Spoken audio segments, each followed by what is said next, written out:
Segal would like to welcome you to today's webinar presentation, Fine Wine Improves with Age, Most Websites Don't. Now I would like to introduce Josh Meyer, Senior Communications Consultant, to get us going. Thank you, Liza. You heard my name is Josh Meyer. I'm a Communications Consultant here at Segal. Presenting with me today are John Fawcett, the manager of our in-house design group, and Alice Delgado, a Senior Consultant in our Administration and Technology practice. Thank you for joining us on this December Monday. To get started, it's pretty fair to say that many people consider good wine a pleasure to drink. And left alone, uncorked and untouched to mellow with age, good wine can become even better and more valuable. Leaving your website alone, on the other hand, well, not so much. You might have vinegar before you know it. You want to create an inviting feel to your website to draw visitors in, like a friendly doormat in front of your house. Maybe you even have a welcome message on your homepage, which, by the way, we don't recommend. It's not the best use of your prime real estate on your homepage, but that's another story. So now, imagine walking up to the front door of your friend's home for dinner, and this is what the welcome mat says: scram, shoo, go away. Not very inviting. And that's the same feeling your participants get when they revisit your website. And little has changed, if anything, since the last time they visited, or even since the day it was launched.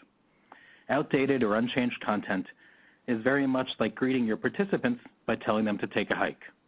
However, we think there's a great deal of opportunity to make any fund website more effective over time.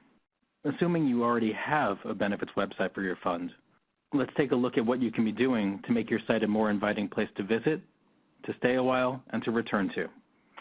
We're going to begin today with mastering maintenance. Then we'll talk about writing for the web, setting your PDFs free, incorporating video as an alternative to text, making your website mobile friendly, and finally we'll conclude by talking a little about the security implications of using social media on your website.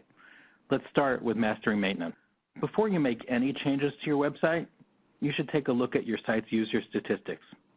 Are you doing that on a regular basis now? You should be. We wire up every site we build with Google Analytics.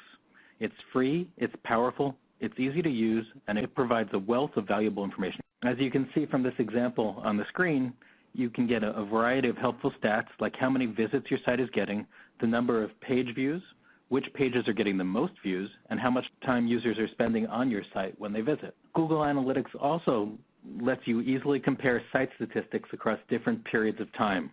For example, you can look at how traffic compared during open enrollment this year versus last year. But there's much, much more. Chances are if you have a question about the visitors coming to your site and the way your site is being used, Google Analytics has an answer for you. For example, you can find out what mobile devices visitors are using when they come to your site. Are they on an iPad, an iPhone, a Droid, a Samsung Galaxy? You can find all that information out from Google Analytics. And if you'd like, you can set it up so that Google will email you a customized report of the site stats, and you can pick which site stats you want to have in that report, and you can get that on a regular basis. About once a month is a good idea. And that's what we're looking at here. This is an example of a report that was emailed as a PDF. Now I'm going to turn things over to John Fawcett to talk about another way to use data to keep your site fresh.